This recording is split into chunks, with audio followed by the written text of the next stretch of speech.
Hello everyone, कैसे हैं आप सभी लोग। होप सारे लोग बढ़िया और शानदार होंगे। तो चलिए बच्चे, आज से हम लोग स्टार्ट करने वाले हैं अपना फर्स्ट बुक का फर्स्ट चैप्टर। ठीक है, जैसा कि मैंने आपको कल बताया था कि हमारे पास 3 बुक होंगी, है ना। जिसमें फर्स्ट बुक होगी about the partnership, second book होगी about the companies, and third book आपकी रहेगी about the analysis of financial statement. ठीक है, तो जो हमारी पहली बुक है बच्चे, उस बुक का जो पहला चैप्टर है ना। आप किसी बुक को उठा लीजिए, मैंने कल आपसे बोला था कि आप टी एस ग्रेवाल को फॉलो कर सकते हैं, काफी अच्छी बुक है ना। और बाकी अगर आपको कोई और बुक ठीक लगती है या आपको कहीं से बेटर सजेशन मिलता है तो you can purchase that book also. कोई दिक्कत परेशानी इस बात से बिल्कुल नहीं है, लेकिन टी एस ग्रेवाल आपको काफी सही हेल्प करेगी। ठीक है, और जो जो बुक है वो काफी मजेदार तरीके से लिखी गई है, काफी इजी तरीके से समझाने का उसमें प्रयास किया गया है, तो वो थोड़ा सा आपको ठीक पड़ेगी। ठीक है, चलिए हम लोग अगर बात करें तो फर्स्ट चैप्टर हमारा जो था या जो है ना, that is fundamental of partnership. ठीक है, हमारा जो फर्स्ट चैप्टर है, study we discuss that thing कि भाई हमारा जो फर्स्ट चैप्टर है वो होगा आपका फंडामेंटल ऑफ पार्टनरशिप। अब फंडामेंटल तो आप समझते हैं भाई, फंडामेंटल बेसिक सी जो बातें होंगी वो हम फर्स्ट चैप्टर में पढ़ेंगे, और ये बेसिक बातें बहुत इंपॉर्टेंट रहेंगी। अगर ये फंडामेंटल आपको नहीं आएगा ना बच्चे, तो आगे के जो चैप्टर्स हैं वो आपको दिक्कत करेंगे। तो इसलिए मैं आपसे रिक्वेस्ट करूंगा कि आप जब भी वीडियोस वॉच करें एक पेन और कॉपी लेके बैठें। ठीक है, ऐसे ही नहीं कि आप वीडियो देख रहे हैं और फिर अपना खत्म कर रहे हैं कार्यक्रम, तो ऐसा बिल्कुल नहीं करना है। वीडियो वॉच भी करनी है और साथ साथ नोट्स जो मैं आपको लिखवा रहा हूँ या जो मैं बातें आपको बता रहा हूँ जो आपको रिलेवेंट लगती हैं, जो आपको लगता है कि नोट डाउन कर लेनी चाहिए, वो बच्चे करिए, वो बहुत इंपॉर्टेंट रहेगा। अदरवाइज आप वीडियोस देखते जाएंगे तो चीजें, जो पिछली चीजें हैं वो माइंड से स्किप होती जाती हैं। तो ऐसा नहीं, बिल्कुल नहीं करना है। आप पेन और कॉपी लेकर जरूर बैठना। चलिए आज हम बात करें फंडामेंटल ऑफ पार्टनरशिप। तो मैं कह रहा हूँ फंडामेंटल, तो आपको पता है कि फंडामेंटल क्या होते हैं, यानी फंडामेंटल का मतलब होता है बहुत बेसिक जो चीजें होती हैं उनके बारे में हम स्टडी करेंगे। तो ये जो चैप्टर है फर्स्ट बहुत इंपॉर्टेंट है, बहुत इंटरेस्टिंग है। ठीक है, बहुत मजे से इसको करेंगे, धीरे धीरे चलेंगे, बहुत जल्दीबाजी में काम नहीं करना है कि बहुत हबड़ तबड़ में हम काम करने बैठ रहे हैं, एक ही दिन में चैप्टर निपटा दो, ऐसा बिल्कुल नहीं होगा बच्चे। 15 से 20 वीडियोस लगेंगी पहले चैप्टर के लिए। काफी लेंदी चैप्टर है और काफी मजेदार चैप्टर है, बहुत सारे कॉन्सेप्ट्स हैं। तो उन कॉन्सेप्ट्स को सीखना ही सीखना है, क्योंकि फर्स्ट चैप्टर अगर डाउन चला गया तो बच्चे जो आगे जो चैप्टर है उनमें फंडामेंटल्स नहीं अगर आएगा तो जो चैप्टर है वो बच्चे थोड़ा सा दिक्कत हम लोग को करेंगे। तो वो आप इस बात का बिल्कुल ध्यान रखें। तो फंडामेंटल ऑफ पार्टनरशिप की मैं अगर बात करूं, इसमें एक सबसे इंपॉर्टेंट कॉन्सेप्ट है बच्चे, दैट इज पार्टनरशिप डीड। अभी पार्टनरशिप डीड क्या होती है, होप सो आपने 11th में पढ़ी हो, है ना। बीएसटी के अंदर था ये 11th में, बट अगर नहीं स्टडी कर रखा है नो प्रॉब्लम, मैं बता दे रहा हूँ। तो पार्टनरशिप डीड क्या है ना बच्चे, आप एक एग्जांपल पकड़िए कि ए, बी और सी 3 कंपनी के पार्टनर्स हैं। ठीक है, पार्टनरशिप का मतलब क्या होता है कि 2-3 लोग मिलकर बिजनेस को कर रहे होंगे, एटलीस्ट 2 लोग तो होंगे, then it is only called partnership, है ना। अब पार्टनरशिप अगर है तो वहां पे सिंगल बंदा काम थोड़ी करेगा, वहां पे 2 3 4 5 6 8 10 इस तरीके से लोग मिलकर काम करते हैं, वो हमारा कहलाता है बच्चे पार्टनरशिप। अब ये जो पार्टनरशिप बनी है ना बच्चे, इस पार्टनरशिप में कहीं ना कहीं पैसा इन्वॉल्व है ना, है ना। पैसा इन्वॉल्व है ना बच्चे, मतलब ए बी सी जब पार्टनर्स बने होंगे तो इनने इन्वेस्टमेंट कर रखा होगा, इनमें से कुछ लोग काम करते होंगे, कुछ नहीं करते होंगे, कुछ स्किलफुल होंगे, बहुत अच्छी स्किल किसी की होगी, किसी की बहुत अच्छी स्किल नहीं रही होगी। तो कहीं ना कहीं अलग अलग ये लोग हैं, है ना। अलग अलग मेंटेलिटी के लोग हैं, अलग अलग स्किल के लोग हैं, अलग अलग इनकी कैपेसिटी है। हर हर व्यक्ति की अलग अलग कैपेसिटी है, हर व्यक्ति का अपना सोचना है ना। तो ये जो पार्टनर्स हैं, अब आप एक बात सोच कर देखो, फ्यूचर में अगर ये काम करते रहे, इनको प्रॉफिट आता रहे या लॉस आता रहे, वट एवर जो भी कंडीशन रहेगी, तो फ्यूचर में इन तीनों के बीच कॉन्फ्लिक्ट्स होने के चांसेस है कि नहीं है? बिल्कुल है। भाई आप ये देखो, 2 सगे भाई साथ नहीं रह पाते आज, है ना। आज का समाज देख रहे हो आप, 2 सगे भाई साथ नहीं रह पा रहे, है ना। जो 2 सगे भाई है ना, वो साथ नहीं रह पाते, उनमें आपस में होड़ लगी हुई है। तो ये तो पार्टनर्स हैं, ये तो अलग अलग लोग हैं, है ना। तो जो फ्यूचर में कॉन्फ्लिक्ट्स अराइज होते हैं, प्रॉफिट के रिगार्डिंग आ सकता है, भाई तेरे को प्रॉफिट ज्यादा मिल गया, तुझे कम मिल गया, मुझे ज्यादा मिल रहा है, उसको ये हो गया, उसको वो हो गया, मतलब बहुत सारे कॉन्फ्लिक्ट्स हो सकते हैं फ्यूचर में लेकर, या किसी और बात को लेकर कि भाई मैं तो इतने घंटे काम कर रहा हूँ, वो तो काम ही नहीं करता, है ना। मैं तो ये देख रहा हूँ, वो तो देखता ही नहीं है, मतलब आप बात समझ रहे हो। तो बहुत सारी चीजें हैं जो कॉन्फ्लिक्ट्स अराइज कर सकती हैं। तो उन कॉन्फ्लिक्ट से बचने के लिए आपने एक एग्रीमेंट बनाया है, that will be called partnership deed. तो जब पार्टनर्स किसी बिजनेस को स्टैब्लिश करते हैं, पार्टनरशिप को लाते हैं, तो वो लोग एक एग्रीमेंट साइन करते हैं, that is called partnership deed, है ना। इसको आर्टिकल ऑफ पार्टनरशिप भी कहते हैं। बहुत इंपॉर्टेंट बात होती है, मैंने बताई बच्चे, ये 1 मार्क्स में कई बार आता है। इसको हम आर्टिकल ऑफ पार्टनरशिप भी कहते हैं, आर्टिकल ऑफ पार्टनरशिप। तो बात समझ में आ गई। तो ये एक ऐसा डॉक्यूमेंट है विच इज रिटन डॉक्यूमेंट जो एक एग्रीमेंट की तरह होगा अमंग द पार्टनर्स। तो जो जो कॉन्फ्लिक्ट्स हो सकते हैं फ्यूचर में, वो कॉन्फ्लिक्ट्स ना हो, इसके लिए एग्रीमेंट साइन किया गया है, that is called partnership deed. मैं आपको एक बार दिखा दे रहा हूं इसकी डेफिनेशन, है ना। कोई डेफिनेशन नहीं है, कोई एग्जाम में नहीं आएगा, कहीं पूछने को नहीं होता, कहीं इसके मार्क्स नहीं जुड़ते, है ना। ऐसा नहीं कि भाई आप लिख रहे हो या ये एग्जाम में आपसे पूछा जाएगा। बट ये बहुत इंपॉर्टेंट है बच्चे। पार्टनरशिप डीड अगर आपको नहीं आती ना, तो आप ये मानकर चलिए कि आपको कुछ नहीं आता। भाई आपको फंडामेंटल्स, हम लोग देख रहे हैं कि भाई फंडामेंटल की हम लोग बात करें तो फंडामेंटल के अंदर पार्टनरशिप डीड, और ये बहुत इंपॉर्टेंट है, ठीक है। जैसे ऐसे मानो ना, किसी कॉमर्स वाले बच्चे को कैश विड्रॉ करना और कैश डिपॉजिट करना नहीं आता एटीएम से, ये ऐसा है, ठीक है। बहुत बेसिक सी बात है। अगर आपको नहीं आता ना, मतलब अगर मैं कॉमर्स वाला हूं तो मुझे बैंक से रिलेटेड जितनी भी चीजें वो आनी चाहिए, मेरा फील्ड है भाई वो, है ना। तो वही वाली बात है कि अगर आप पार्टनरशिप पढ़ रहे हो और आपको फंडामेंटल के अंदर पार्टनरशिप डीड का नहीं पता, तो फिर भाई क्यों पढ़ रहे हो आप? कोई कोई कोई मतलब ये इसका तो कोई रिलेवेंट नहीं हुआ ना। तो आपने ये चीज पढ़नी है, आपसे पूछा जाएगा कभी कभी जब एग्जामिनर आता है, स्पेशली वो पूछता है, और एग्जाम में बहुत कम आता है, बट पता होना चाहिए, है ना, बहुत इंपॉर्टेंट है। चलिए मैं आपको एक बार डेफिनेशन दिखा रहा हूँ, ठीक है। ये खुद से लिखी हुई डेफिनेशन है, कोई डेफिनेशन नहीं है, बस आपको समझाने का प्रयास किया गया है। और ये जो डॉक्यूमेंट मैं आपको शो कर रहा हूँ, ये आपको टेलीग्राम के चैनल पर भी मिल जाएगा, तो टेलीग्राम का चैनल आप ज्वाइन कर लें, विद द सेम नेम है कॉमर्स नॉलेज सेंटर। चलिए देखिए, फ्लैश हो गया बच्चे। कहता है कि partnership comes into existence as a result of agreement among the partners. तो जो पार्टनरशिप जब एग्जिस्टेंस में आती है तो वो एज अ रिजल्ट होती है एग्रीमेंट का, वो एग्रीमेंट की तरह आते हैं, एग्रीमेंट बना के आते हैं बच्चे। फिर लिखा है दी एग्रीमेंट में बी आइदर ओरल और रिटन। जो एग्रीमेंट, हम जिस एग्रीमेंट की हम बात कर रहे हैं, which is that is partnership deed, है ना। तो द एग्रीमेंट में बी आइदर ओरल और रिटन, वो ओरल भी हो सकता है और रिटन भी हो सकता है, लेकिन जो प्रेफरेंस है वो रिटर्न वाले को मिलती है, ओरल वाले को नहीं मिलती बच्चे। Then the document containing the agreement in written form among the partners, ठीक है। जो डॉक्यूमेंट है कंटेन करता है the agreement in written form among the partners is called partnership deed. It is also called article of partnership. बहुत important है, इसको article of partnership भी कहते हैं। मैं बार बार बता रहा हूँ, ये बहुत बहुत बहुत ज्यादा इंपॉर्टेंट है, ठीक है। चलिए अब हम देखें कि इसमें क्या क्या लिखा रहता है, क्या क्या चीजें इसमें होती हैं पार्टनरशिप डीड के अंदर जो इंपॉर्टेंट है, या जिनके रिगार्डिंग कॉन्फ्लिक्ट्स हो सकते हैं, या कौन कौन सी बातें इसमें लिखी रहती हैं, हम ये जानने का प्रयास करते हैं। देखो बच्चे, तो क्या क्या चीजें लिखी रहती हैं, मैंने कुछ मेन चीजें लिख दी हैं, बाकी ये नोट्स के फॉर्म में आपको टेलीग्राम के चैनल पर बच्चे मिल जाएगा। आप टेलीग्राम का जो चैनल है वो ज्वाइन जरूर कर लें, ठीक है, क्योंकि मैं सारे नोट्स वहीं भेजूंगा आपको, है ना। और हमने तैयारी बहुत जबरदस्त करनी है बच्चे, ये बात ध्यान में रखें कि हमने तैयारी बहुत जबरदस्त तरीके से करनी है। हर एक बात बिल्कुल बारीकी से पढ़नी है, पूरी नॉलेज लेनी है, उसके बाद हमको पेपर देना है। ऐसे नहीं करना कि हमको मार्क्स लाने हैं, मार्क्स तो बच्चे अपने आप आएंगे, है ना। मार्क्स का टेंशन बिल्कुल नहीं है, मार्क्स का टेंशन रत्ती भर का नहीं है। अगर आप अच्छे से पढ़ते हो, चीजें क्लियर करते चलते हो, तो वो आपको अपने आप मार्क्स दिलाएगा। तो जितनी बातें मैं आपको बता रहा हूँ वो आप फॉलो करिए, मार्क्स दिलवाने की गारंटी मेरी बच्चे, ठीक है। तो मैंने आपसे कहा था कि पेन और कॉपी लेके बैठना है आप लोगों ने, वो बहुत इंपॉर्टेंट है। आप नोट्स बनाओ अपने हिसाब से, है ना।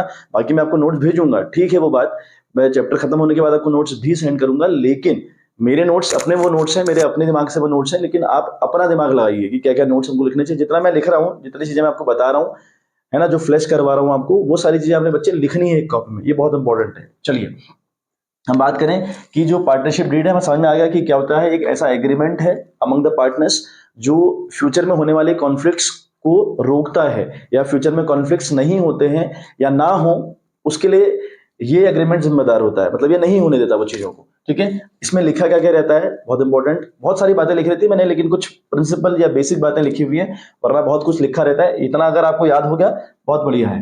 देखो सबसे पहली बात लिखी रहती है name and address of the partners. जितने भी पार्टनर्स होंगे ए बी सी, इन तीनों का नाम होगा इस एग्रीमेंट में, और इनके एड्रेसेस होंगे कि भाई ये कहाँ से बिलोंग करते हैं, कहाँ रहते हैं, इनका बर्थ प्लेस कहाँ पर है, अभी कहाँ पर रह रहे हैं, ठीक है। ये सारी बातें लिखी रहेंगी। दूसरी बात लिखी रहेगी name and address of the firm, यानी फर्म का क्या एड्रेस है, फर्म का नाम क्या है, और फर्म का एड्रेस कहाँ पर, यानी फर्म कहाँ पे काम करती है और फर्म का नाम क्या है। फर्म का कुछ नाम होता है ना, जैसे लुमेक्स प्राइवेट लिमिटेड, है ना, या हुंडई प्राइवेट लिमिटेड, है ना, टाटा मोटर्स, इस तरीके से नाम होते हैं ना बच्चे, तो फर्म का कोई अपना नाम होगा, है ना। Principal place of the business. Principal place business का कहाँ है? सपोज करो एक बिजनेस कहीं पे हो रहा है, किसी शहर में हो रहा है, मान लिया देहरादून में एक बिजनेस हो रहा है ना, एक बिजनेस हो रहा है देहरादून में, इसकी मेन ब्रांच देहरादून में है, लेकिन इसी की एक ब्रांच है ना, इसी की एक ब्रांच मान लिया कहीं और भी है, हम मान ले रहे हैं भैया हिमाचल प्रदेश में है ना, ठीक है। एक जो देहरादून में चल रही है, यानी उत्तराखंड की बात कर रहा हूँ, उत्तराखंड इसका हो गया प्रिंसिपल प्लेस, यहाँ पर बिजनेस होता है, लेकिन हिमाचल प्रदेश में ये बिजनेस की दूसरी ब्रांच है, लेकिन जो प्रिंसिपल प्लेस है वो है देहरादून यानी उत्तराखंड, ठीक है। तो ये प्रिंसिपल प्लेस की बात इसमें लिखी होगी। चलिए बच्चे, तो यहां तक की बात आपको समझ में आ गई होगी। नाउ हम बात करते हैं चौथी बात जो इंपॉर्टेंट लिखी रहती है डेट में, वो है आपका नेचर ऑफ बिजनेस। अब नेचर ऑफ बिजनेस से क्या मतलब है? नेचर ऑफ बिजनेस से मतलब है कि बिजनेस किस टाइप का है, किस प्रकार का है। फॉर एग्जाम्पल, हम कोई ऐसा बिजनेस कर रहे हैं जो समर टाइम पे पीक पे जाता है और जैसे ही विंटर आता है वो डाउन हो जाता है। फॉर एग्जाम्पल आप पकड़ो आइसक्रीम का बिजनेस, तो आइसक्रीम का बिजनेस कैसा बिजनेस है बच्चे? वो बिजनेस है, आप की जो आइसक्रीम है वो कब ज्यादा बिकेंगी भाई? समर में। गर्मी में लोग ज्यादा आइसक्रीम कंज्यूम करते हैं तो उस टाइम पे बिकेगी, है ना। और जैसे ही ठंडी आएगी या विंटर सीजन आएगा उस टाइम पे आपकी सेल डाउन चली जाएगी, या मैं ये कहूँ बंद हो जाएगी। तो नेचर किस तरीके का है, तो ये एक नेचर का एग्जांपल हुआ, ठीक है। तो बिजनेस का नेचर भी रिटर्न रहेगा डीड में। साथ साथ हम बात करते हैं date of commencement of the partnership, यानी पार्टनरशिप किस डेट में बनाई गई, कब आई, ठीक है। किस डेट में पार्टनरशिप को स्टैब्लिश किया गया, उस दिन की डेट क्या है, वो बहुत इंपॉर्टेंट है, वो साथ में आएगी। नाउ बैंक अकाउंट, अगर बात करें बैंक अकाउंट की, बहुत इंपॉर्टेंट है, मैं यहाँ डबल टिक कर रहा हूं। बैंक अकाउंट से मेरा मतलब है आपका जो बैंक अकाउंट है वो कौन से बैंक में होगा, वो बैंक अकाउंट कंपनी के नाम पे होगा कि किसी पार्टनर के नाम पे होगा, ठीक है, या सारे पार्टनर्स के नाम पे होगा, जिसे हम जॉइंट अकाउंट कहते हैं। तो ये बैंक अकाउंट अपने आप में बहुत इंपॉर्टेंट कॉन्सेप्ट हो, जहां पर कॉन्फ्लिक्ट होने के बहुत ज्यादा चांसेस रहते हैं बच्चे, ठीक है। हमने अल्टीमेटली देखा ना कि जो पार्टनरशिप डीड है वो अल्टीमेटली क्या कर रही है, जो फ्यूचर के कॉन्फ्लिक्ट्स हैं, जो लड़ाइयां हैं, वो अराइज नहीं होंगी, वो नहीं होंगी, इसलिए हम इसको इस डेट को बना रहे हैं। तो यहाँ पर वो सारी बातें हमने लिखी हैं जिनसे कॉन्फ्लिक्ट्स उठ सकते हैं। तो ये बातें तो खैर बहुत नॉर्मल सी थी date of commencement of the partnership तक, लेकिन अब जो बातें आ रही हैं वो कॉन्फ्लिक्ट अराइज करती हैं। बैंक अकाउंट, ठीक है, किसी एक के अंडर नहीं होना चाहिए, है ना, वो फर्म के नाम पर हो। मतलब जो कायदा कहता है, जो सही बात ये है कि जो बंदा बिजनेस को माना कर रहा है, एक बंदा ऐसा है जो बिजनेस में काफी इन्वॉल्व है ना, और दो लोग इन्वॉल्व नहीं है, तो लोग जो इन्वॉल्व हो वो घपला कर सकता है भाई। तो इसलिए बैंक अकाउंट जो है वो कंपनी के नाम पे होना चाहिए, यानी जो फर्म है आपकी उसके नाम पे होना चाहिए, है ना। अब वो कंपनी के ऊपर डिपेंड करता है कि कंपनी अपना किस हिसाब से काम कर रही है। चलिए बात करते हैं, which is again most important thing, interest on capital. Partners जो पैसा कंपनी के अंदर लगाते हैं या जो फर्म के अंदर लगाते हैं उसे हम कहते हैं कैपिटल। तो उस कैपिटल पर उनको इंटरेस्ट मिला करता है ना। अब मिलेगा कि नहीं मिलेगा वो पार्टनरशिप डीड आपको बताएगी। डीड में लिखा होता है कि मिलेगा या नहीं मिलेगा, और अगर मिलेगा तो उसका परसेंटेज क्या रहेगा। चलिए नेक्स्ट है interest on drawing. Interest on drawing की अगर हम बात करें तो अगर पार्टनर्स खुद के यूज के लिए कंपनी से पैसा निकालें तो दैट इज कॉल्ड ड्रॉइंग। तो वो जो ड्रॉइंग है उस ड्रॉइंग पर इंटरेस्ट चार्ज करेंगे कि नहीं करेंगे, अगर करेंगे तो कितना करेंगे, ये बात लिखी रहेगी, ठीक है। ये बहुत इंपॉर्टेंट बात है बच्चे, ये जो बातें हैं ना ये कॉन्फ्लिक्ट्स अराइज करते हैं, क्योंकि देखो पैसा लड़वाएगा आपको, आपकी जो पार्टनरशिप है वो खराब करेगा पैसा, ठीक है। तो इसलिए जो बातें कॉन्फ्लिक्ट कर सकती हैं उनको रिजॉल्व पहले ही कर देना है, उनको पहले से ही उनकी सेटिंग बैठा के रखनी है ताकि दिक्कतें फ्यूचर में ना आए, मतभेद ना हो। Salary commission to a partner, ठीक है, लिखा है salary commission to a partner, again important हो जाता है। सैलरी या कमीशन किसी पार्टनर को दिया जाएगा, अगर दिया जाएगा तो किस पार्टनर को दिया जाएगा, है ना। पार्टनर्स आपके होते हैं दो टाइप के, एक एक्टिव एक स्लीपिंग, हालांकि और भी टाइप है लेकिन उन पे हमारा फिलहाल फोकस नहीं है, वो हमारे काम के हैं भी नहीं। हमारे लिए दो पार्टनर्स या दो टाइप के जो पार्टनर्स हैं वो बड़े इंपॉर्टेंट हो जाते हैं। पहला है बच्चे एक्टिव पार्टनर, सेकंड है आपका स्लीपिंग पार्टनर। एक्टिव पार्टनर कौन हुआ, जो फर्म के अंदर रोज आता है और काम करता है, वो तो एक्टिव पार्टनर हुआ। और एक बंदा ऐसा है जिसने पैसा इन्वेस्ट तो कर रखा है, पैसा इन्वेस्ट तो कर रखा है, यानी पैसा लगा रखा है फर्म के अंदर, लेकिन काम करने वो रोज नहीं आता है, या फर्म में वो रोज आता ही नहीं है, या फर्म में वो झांकने भी नहीं आता, उसे हम कहते हैं स्लीपिंग पार्टनर। तो सैलरी और कमीशन किसको मिलेगी, ठीक है, वो मिलेगी एक्टिव पार्टनर को। तो अगर किसी एक्टिव पार्टनर को सैलरी मिल रही है तो कितनी मिलेगी, ये बात बहुत important. Likewise with the commission. Now बात करें बहुत इंपॉर्टेंट प्रॉफिट शेयरिंग रेशियो। हमारा जो प्रॉफिट है वो किस रेशियो में बटेगा, यानी हम प्रॉफिट किस हिसाब से बांटेंगे। अगर मान लिया हमारे पास ए बी और सी तीन अगर पार्टनर्स हैं और हमको प्रॉफिट हुआ 1,20,000 रुपया, तो ये जो 1,20,000 है हम किस तरीके से बांटेंगे, किस रेशियो में बांटेंगे, कितना परसेंट ए का होगा, कितना परसेंट बी का होगा, कितना परसेंट सी का होगा। ठीक है, लाइकवाइज अगर ये लॉस हो तो लॉस भी हम किस तरीके से बांटेंगे, सेम कहानी है प्रॉफिट की और लॉस की। तो प्रॉफिट शेयरिंग रेशियो क्या होगा या लॉस शेयरिंग रेशियो क्या होगा। Duties of the partner, again important, duties of the partners, हर एक पार्टनर्स की जिम्मेदारी तय करी जाएगी, है ना। आप देखो, कोई कंबाइंड फैमिली से अगर आपका सामना हुआ हो ना, कभी देखिएगा, अगर आप रहते हो कंबाइंड फैमिली में तो बहुत अच्छी बात है, और अगर नहीं रहते हो तो देखिएगा, अपने आसपास ऑब्जर्व करिएगा। उस फैमिली में एक बंदा ऐसा होगा जो सारी कमांड ले रहा है और उसने हर एक बंदे को इंडिविजुअल, अपनी फैमिली के बंदे को जिम्मेदारी दे रखी है, ड्यूटीज दे रखी हैं, ठीक है, रिस्पॉन्सिबिलिटीज दे रखी हैं। तो यही अगर फर्म करे, फर्म के अंदर अगर तीन पार्टनर्स हैं एबीसी, तो अगर हम जिम्मेदारी बांट दें, भाई अकाउंट्स का काम तू देखेगा, सेल्स तेरी रहेगी, परचेज वाला काम तू करेगा, तो मेजर काम तो हो गए। इसने कहा भाई, ए को कहा कि अकाउंट्स का सारा काम तू देखेगा, जितना भी अकाउंट्स का मामला रहेगा वो तू करेगा, और बी से कहा भाई तू सेल्स वाला मामला देखेगा, सेल को प्रमोट करना, सेल कितनी करनी है, कैसे करनी है, कब करनी है, वो तेरा हेडेक है। और सी से बोला कि रॉ मटेरियल अरेंज करने का काम तेरा है। तो अगर हम जिम्मेदारी बांटते हैं तो काम बड़े स्मूथ ढंग से होता है। तो duties of the partners, likewise rights of the partners, duties के साथ साथ राइट्स, राइट्स क्या क्या होंगे, किस पार्टनर के क्या राइट होंगे, ठीक है, वो बात कर। नेक्स्ट हमारा है बच्चे accounting period of the firm, यानी फर्म का जो अकाउंटिंग पीरियड है वो क्या होगा। जैसे जनरली हमारा जो अकाउंटिंग पीरियड चलता है इंडिया में, वो चलता है आपका 1 अप्रैल से लेकर 31 मार्च तक, ठीक है, जनरली हमारा यही फॉलो होता है। बट कंपलसरी बिल्कुल नहीं कि इसी को फॉलो करो आप अपना अकाउंटिंग ईयर चेंज भी कर सकते हो, हालांकि कंपनी चेंज करती नहीं है, बट कर सकते हो। और जो भी आपका फाइनेंशियल ईयर होगा या जो अकाउंटिंग पीरियड का जो साइकिल होगा वो 1 अप्रैल से लेकर 31 मार्च तक है, आपको वो मेंशन करना है पार्टनरशिप डीड में, ठीक है बच्चे। और अगला बहुत इंपॉर्टेंट अगेन हो जाता है treatment of accounts in case of admission, retirement, death of a partner.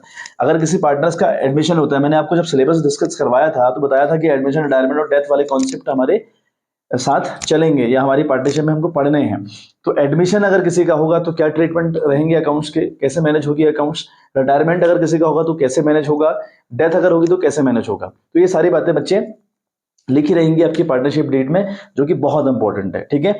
मैंने आपसे कहा था कि ये कहीं पूछा नहीं जा रहा आपसे, है ना, लेकिन पता होना चाहिए, बिल्कुल पता होना चाहिए। ये बिल्कुल वो वाली बात है, मैंने एग्जांपल आपको दिया था अभी थोड़ी देर पहले, कि अगर आप कॉमर्स के स्टूडेंट हैं और अगर आपको एटीएम से पैसे निकालने नहीं आते ना, उतनी शर्मनाक बात है कि आपको पार्टनरशिप डीड नहीं पता, ठीक है। आपको पार्टनरशिप डीड के बारे में पता ही नहीं है, आप ब्लैंक है इस मामले में, तो ये वही बात हो गई कि आपको एटीएम से पैसे निकालने नहीं आते, ठीक है। तो ऐसा बिल्कुल नहीं करना है, आप लोगों ने बिल्कुल हर एक बात पे कमांड बनानी है, और ये पार्टनरशिप डीड अपने आप में इंपॉर्टेंट है, ये पता होनी चाहिए, ठीक है, क्योंकि क्वेश्चन में ही आपको हेल्प करेगी, डायरेक्टली कहीं नहीं पूछी जाएगी, लेकिन जो क्वेश्चंस हैं उनमें आपको हेल्प करेगी। और बहुत इंपॉर्टेंट, मैंने आपको बताया था कि ये सारा नोट डाउन करना है, ये लिखना है आप लोगों ने, कॉपी पेन लेके बैठो, ठीक है। जितना लिखोगे बच्चे उतनी आपको हेल्प होगी, उतनी चीजें आपको याद होंगी, वो आपके लिए बेनिफिशियल रहेगा, है ना। स्क्रीनशॉट लेने के बाद ठीक है, आपके पास चीजें पड़ी हैं और मैं ये सारा जो लिख रहा हूँ ये आपको नोट्स के फॉर्म में मैं भी दूंगा, वो उसमें तो कोई दिक्कत नहीं है, मैं आपको तुरंत सेंड कर दूंगा, लेकिन फिर आपका एफर्ट्स कहाँ है ना। तो आप अपने एफर्ट्स को देखिएगा, आपने लिखनी है, लिखने से चीजें आपको ऑटोमेटिकली याद हो जाएंगी, ठीक है। एक बार देखो, मैं ब्लैक बोर्ड से हट रहा हूं और फिर हम आगे बात करते हैं। चलिए बच्चे, एक बात और बहुत इंपॉर्टेंट हो जाती है, हमने सीख लिया कि पार्टनरशिप डीड क्या होती है। तो मोटे मोटे तौर पर अगर मैं आपको समझाऊं, पार्टनरशिप डीड क्या होती है भाई, ये एक ऐसा एग्रीमेंट है ना, जो फ्यूचर में अमंग द पार्टनर्स कॉन्फ्लिक्ट होने के चांसेस हैं उनको रोकेगा, है ना, उनको खत्म कर देगा, ठीक है। वो मोटे मोटे तौर पर पार्टनरशिप डीड है। अच्छा, क्या इसको बनाना कंपलसरी है फर्म के लिए, तो मैंने बताया था कि बिल्कुल नहीं, कंपनी की अपने हैंड पे है, अपने हाथ पे है ना, कि आप बनाना चाहो तो ठीक है, नहीं बनाना चाहो तो मत बनाओ। लेकिन हमारा जो पॉइंट ऑफ व्यू है, जो मेरा पर्सनल पॉइंट ऑफ व्यू है, वो ये कहता है कि भाई बनाना चाहिए, है ना। सामने वाला आपका कितना ही खास हो, सामने वाला कितना ही खास हो, जहां बात पार्टनरशिप की आ रही है, जहां बात बिजनेस की आ रही है ना बच्चे, वहां पर डीड होनी चाहिए, वहां पर एग्रीमेंट तो होना चाहिए, वरना कंफर्म कॉन्फ्लिक्ट्स उठेंगे, कंफर्म दिक्कतें आएंगी, ठीक है। तो इसलिए ये बनानी चाहिए। और जो पार्टनरशिप डीड है उसमें क्या क्या बातें लिखी रहती हैं, है ना, और क्या क्या चीजें होती हैं, मैंने आपको समझा दिया।